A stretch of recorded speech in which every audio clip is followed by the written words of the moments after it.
Hello guys, welcome back. So आज हम review करने वाले हैं मिर्ज़ा की हीर एपिसोड 5। चलिए देखते हैं। उस दिन तो कायनात की शादी की बात होते होते रह गई अपने दादा से। सो आज देखते हैं आज बात हो पाती है या नहीं हो पाती है, फिर आज कोई और नया ड्रामा होगा। गाइस, इन दोनों की तरह ना मैं भी सोचती हूँ कि यार ये दोनों बात कर ही ले, अब बात कर ही ले। और ये जो कायनात है, ये एपिसोड 2 से ही, सेकंड एपिसोड से ही ये लड़की इसी येलो कलर के सूट में पूरा एपिसोड गुजर गया। एपिसोड 5 चल रहा है। बाकी सबके ड्रेस चेंज हो रहे हैं लेकिन इसका ड्रेस नहीं चेंज हो रहा है। इसका एक ही ड्रेस है, पता नहीं क्या है। एक ही ड्रेस में अब तक गुजर रहा है इसका दिन। और बहन तुम लोग ना बात कर ही लो यार, 5वां एपिसोड आ गया और सेकंड एपिसोड से इस शादी की बात चल रही है। ना ये शादी रुक रही है और ना ये शादी हो रही है। कुछ करो यार। गाइज, ये जो हीरो है जो कि बाइक चला रहा है, मुझे नहीं पता इस हीरो का नाम, बट मैंने ना बहुत सारे ड्रामे में इस हीरो को कास्ट करते हुए देखा है। बट ये फर्स्ट ड्रामा है जिसमें कि इसका ड्रेसिंग मुझे अच्छा लग रहा है, मतलब ये प्रॉपर अच्छा लग रहा है, गुड लुकिंग लग रहा है। नहीं तो बाकी ड्रामा में तो मुझे जहर लगता है। गाइज, इस एहसान को देखो, ऐसे एंटर कर रहा है जैसे कि ये यहाँ का ऑनर है, काम करने वाला नहीं है। काम करने वाला नहीं, यहाँ का ऑनर ही है, मतलब ऐसे चौड़ में आके बैठ रहा है। गाइस देखो आप लोग, जब ये होटल में एंटर किया है तभी मेरे को ना इस एहसान पे डाउट हुआ है कि कुछ न कुछ तो ये गड़बड़ कर रहा है। मतलब अंदर तो ऐसे घुस रहा है जैसे कि ये यहाँ का ऑनर है, ना कि यहाँ का काम करने वाला वर्कर। देख रहे हो, सीधा आके मिर्जा हाउस के जहाँ पे ऑनर लोग बैठते हैं वहां पे आके बैठ रहा है। और देख रहे हो पैर कैसे रख रहा है, मतलब अपना निहायतीपन दिखा रहा है। ये ना विलन टाइप, मतलब इसमें काम करने वाला है, मेरे को समझ आ गया है। ये कोई प्यार व्यार नहीं करता कायनात से, झूठ मूठ का ये सब ड्रामा कर रहा है। इसको इन लोगों के पैसों पे नजर है, मेरे को ये समझ तो आ गया है, इतना जान गई हूँ मैं देख के। और यहाँ पे सबसे बड़ी बेवकूफ़ लड़कियां बनाई जाती हैं कि ये जो अब हमारे आसपास में काम करने वाले, जो हमारे माँ बाप के अंडर में, भाइयों के अंडर में जो काम करने वाले लोग होते हैं ना, वो ऐसे ही करते हैं, हमारा ही खाते हैं। मतलब लोग मुझे कहेंगे तुम्हारा चीप सोच है, घटिया सोच है। चलो भाई है, अगर आप कह रहे हो तो है, लेकिन इन लोगों का है ना कि जिस थाली में खाएंगे उसमें ही छेद करेंगे। अब देख रहे हो इस एहसान को, इसका नाम भी एहसान है और इसे एहसान भी याद नहीं रह रहा किसी का।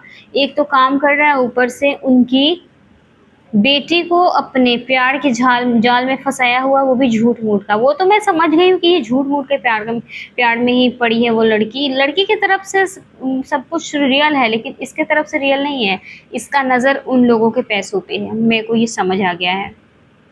सो गर्ल्स, ये एक लेसन है तुम लोगों के लिए कि कभी भी किसी भी इंसान को अपनी ज़िंदगी में लाने से पहले, और अगर वो आ रहा है और बहुत स्वीटली बिहेव कर रहा है, तो पहले उसके बारे में पता करो यार कि ये है कैसा, कौन है, कैसा है, मेरे लायक है नहीं है। एवरीथिंग पहले छानबीन करो, उसके बाद किसी को अपनी ज़िंदगी में घुसने दो। नहीं तो ऐसे ही गेम खेल के लोग चले जाते हैं। यार मुझे ना अभी इस कायनात का ना ड्रामा देख देख के बस हो गया है, मेरा ओवर हो गया है कि यार तुझे अगर बात नहीं करनी ना तो तू मत कर। अब जहाँ माँ बाप तुम्हारी शादी कर रहे, या तो तू वहाँ कर ले, और नहीं तो सराफत से चली जा, बात करके आ जा बहन। क्योंकि तेरे वजह से ना 5 एपिसोड आ चुके हैं लेकिन ना तेरी शादी रुक रही है ना तेरी शादी हो रही है। हम लोग तंग हो चुके हैं तुमसे। चली जा बहन, अब तू चली जा। अब क्या नागमणि लेके मानेगी? सो गाइस, तैमूर ने सबको तो ऐसे इकट्ठा किया हुआ है और अपनी बहन कायनात के हाथ को तो ऐसे पकड़ के रखा हुआ है जैसे कि ये लोग किसी जंग पे आए हुए। शादी की बात नहीं होने जा रही है, जंग पे आए हुए हैं, जंग वाली बात चलने वाली है। काश मेरा भी भाई मेरे लिए ऐसे एक थप्पड़ खा ले, मैं भी सोचूंगी यार मैं कितनी खुश नसीब हूँ। मेरा भाई मेरे लिए 2-4 थप्पड़ मम्मी पापा से खा रहा है। वैसे मेरा कोई बॉयफ्रेंड नहीं है, मेरा ऐसा कोई लफड़ा किसी के साथ नहीं है, लेकिन मैं फिर भी चाहती हूँ कि मेरा भाई मेरे लिए एक थप्पड़ खाए।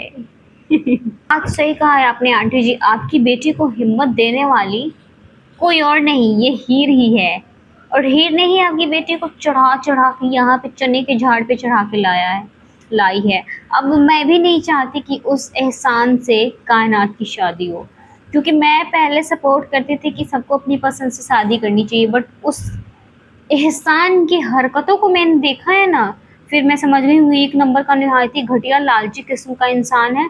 उसके दिल में कोई फीलिंग वीलिंग नहीं है इस कायनात के लिए, इसलिए अब मैं भी चाहती हूँ कि उसी के साथ शादी हो जहाँ पे हो रहा है। पे मैं हीर की बात से बिल्कुल अग्री करती हूँ कि अगर भाई भाई अगर बहन के साथ खड़ा हो, उसको सपोर्ट करे, तो अगर ज़िंदगी ख़राब चलने वाली होती है तो वो ख़राब चलते-चलते ना ज़िंदगी अच्छा चलने लगती है। बिकॉज़ भाई और बहन के बीच में बहन का हमेशा भाई को सपोर्ट करना चाहिए, कभी भी ना बीच में छोड़ना नहीं चाहिए, जो भी लोग छोड़ देते हैं।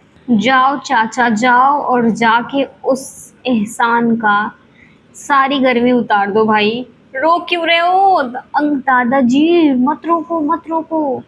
जाने दो जाके उस लालची निहायती घटिया आदमी का हुलिया दुरुस्त करेगा ना तो हमें भी देख के अच्छा लगेगा। गाइस यहाँ पे कायनात के साथ जो भी हो रहा है ना, मुझे बहुत बुरा लग रहा है। I just feeling very very bad for her, but मुझे अच्छा लग रहा है कि इसे ना उस एहसान से शादी करने से बचाया जा रहा है, क्योंकि अगर वो एहसान अच्छा लड़का होता, लालची नहीं होता, तो फिर मुझे उसके लिए बहुत बुरा लगता है कि यार बहुत बुरा हो रहा है। लेकिन वैसे लड़के से शादी करने से बेहतर है किसी लालची इंसान से शादी करने से, तो अच्छा है कि माँ बाप जहाँ कहें वहाँ कर लो। ओह गॉड, मतलब यार इसमें इन आंटी जी का भी लव स्टोरी था किसी के साथ में, बट इनकी भी शादी होते होते रह गई। मतलब इनकी भी शादी जोर जबरदस्ती करके कहीं और करा दी गई, वो भी चुप रही, उसका नतीजा आज भुगत रही है। गॉड, मतलब जो हो रहा है इस ड्रामा में फिलहाल कायनात के साथ में, ये ऑलरेडी गुजर चुका है। मतलब कहीं ना कहीं इन लोगों की आदत पड़ी है जबरदस्ती शादी करवाने वाली चीज की। गाइज मुझे ना इस ड्रामा में सबसे ज़्यादा फ़िलहाल अच्छा लग रहा है तैमूर अपनी बहन का एक सपोर्टर भाई बना हुआ है। बहन को जैसे सपोर्ट करना चाहिए ना वैसे सपोर्ट कर रहा है, जो कि अक्सर ऐसे लोग करते नहीं है। मतलब भाई लोग नहीं करता बहनों को सपोर्ट, बट ये कर रहा है, जो कि बहुत अच्छी बात है। बट मुझे दुख इस बात का हो रहा है ना कि वो जो एहसान है ना, वो एक नंबर का लालची किस्म का इंसान है वो।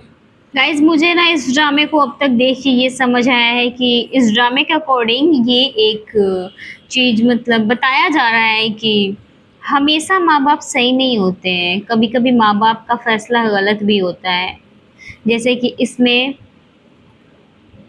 ये इसके जेबो आंटी की जो हीर के जो नाना हैं वो बैठ के रो रहे हैं, क्योंकि उनकी बेटी के लिए उनसे गलत फ़ैसला हो गया, गलत इंसान चुन लिए, और फिर उनकी बेटी आज बहुत दुःख तकलीफ़ में ज़िंदगी काट रही है, जबकि उनकी बेटी किसी और को पसंद करती थी। शायद वो जिसको पसंद करती थी वहाँ पे शादी होता तो ज़िंदगी की हालत कुछ और होती। ये सारी चीज़ जो कि होता भी है कभी-कभी माँ-बाप का फ़ैसला हमारे फ़ैसले से ज़्यादा बेहतर होता है। कभी हमारे फ़ैसले माँ-बाप के चुने हुए इंसान से ज़्यादा बेटर हो जाता है। तैमूर के जो पापा है और चाचा है, ये दोनों तैमूर के फादर एंड चाचा, ये दोनों तो इतने घटिया जाहिल किस्म के इंसान हैं जिसका कोई हिसाब नहीं है। और इसके जो चाचा हैं, ये खुद अपनी पसंद की शादी कर रहा है तो ठीक है, इसको तो इस बात की फ़िक्र सताई जा रही है ना, क्योंकि इसकी जो बीवी होने वाली है उसके भाई से इसकी तैमूर की बहन का शादी हो रहा था, और अब अगर इसने इनकार किया तो इसकी शादी होते-होते रह जाएगी कहीं। इसे तो इस बात की फ़िक्र है, इसे किसी चीज़ की फ़िक्र नहीं, इसे खुद की फ़िक्र है। और यहाँ पे ड्रामे देखो ज़रा इन लोगों के, हद है यार। इस ड्रामा में तो अनएक्सपेक्टेड ड्रामा चल रहा है, मैं क्या कहूँ यार। इन लोगों का तो आपस में मीटिंग चल रहा है कि आपकी किसकी शादी होगी, किसकी शादी नहीं होगी, किसकी किससे होगी, किसकी टूटेगी। बाकायदा देखा जाए तो यहाँ पे इस आदमी को ना अपना पैर पीछे खींच लेना चाहिए कि नहीं भाई, मुझे ऐसी लड़की से शादी नहीं करनी जो मुझ में इंटरेस्टेड नहीं है। लेकिन एक चीज़ और है जो मैं भी कहूँगी कि ये कायनात ने जो किया है हरकत, वो बहुत चीप और घटिया है। भाई अगर तुम्हें किसी और से शादी करनी थी तो तुम्हें खुद के लिए स्टैंड लेना चाहिए था। ऐन मौके पे शादी के एक दिन पहले बताना, तो तुम तो किसी और से शादी करके चली जाओगी बहन। लेकिन उस बेचारे लड़के का क्या होगा, वो लोगों को क्या जवाब देगा। हंसी तो सिर्फ लड़की की नहीं उड़ती, लड़कों का भी उड़ता है। यार ना किया करो ऐसे लोग। अगर कोई पसंद है तो अपने लिए खुद के लिए पहले ही स्टैंड ले लिया करो। जो होगा सो देखा जाएगा सोचो। स्टैंड लो भाई, स्टैंड लो। स्टैंड एक वर्ड है जो कि लेने के लिए बना है। गाइज यहाँ पे तैमूर जैसे अपनी बहन के लिए स्टैंड ले रहा है ना, मुझे बहुत अच्छा लग रहा है भाई। जैसे वो कह रहा है कि यहाँ भी कायनात की शादी किसी का बाप भी ज़बरदस्ती नहीं करवा सकता, यहाँ तक कि उसका खुद का बाप भी नहीं करवा सकता। भाइयों को इतना सपोर्टिव होना चाहिए और भाइयों को ना अपना स्टैंडर्ड इतना सेट कर लेना चाहिए कि अपनी बहन के लिए ना इस टाइप से सरेआम स्टैंड ले सके। गाइज मुझे सबसे चीप और घटिया काम लगता है तो वो ये कि हमारे पेरेंट्स हमारी गलती की वजह से किसी और के सामने या फिर दुनिया के सामने बैठ के ऐसे यूं हाथ जोड़ के माफ़ी मांगे, शर्मिंदा हो, ये सारी चीज़ें मुझसे नहीं होने वाले भाई। मेरे अंदर कुछ जो है मैं बता दूंगी कि हाँ मेरा कोई है, मेरा उससे शादी करवा दो।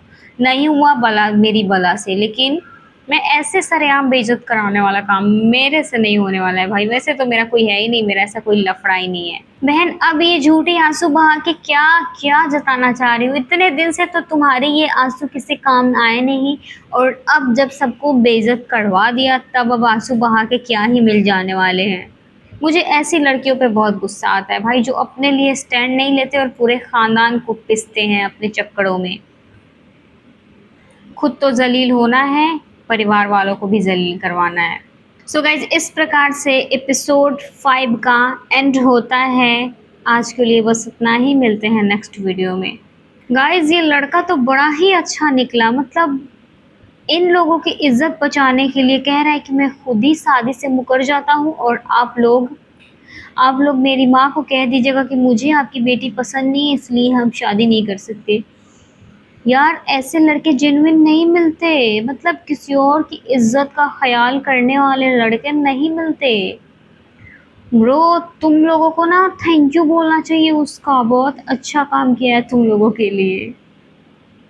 इज्जत बचा रहा है, गलती कहीं ना कहीं आप लोगों की बेटी की है, इस बेचारे की कोई गलती नहीं है, बट खुद की बलि दे दी इसने।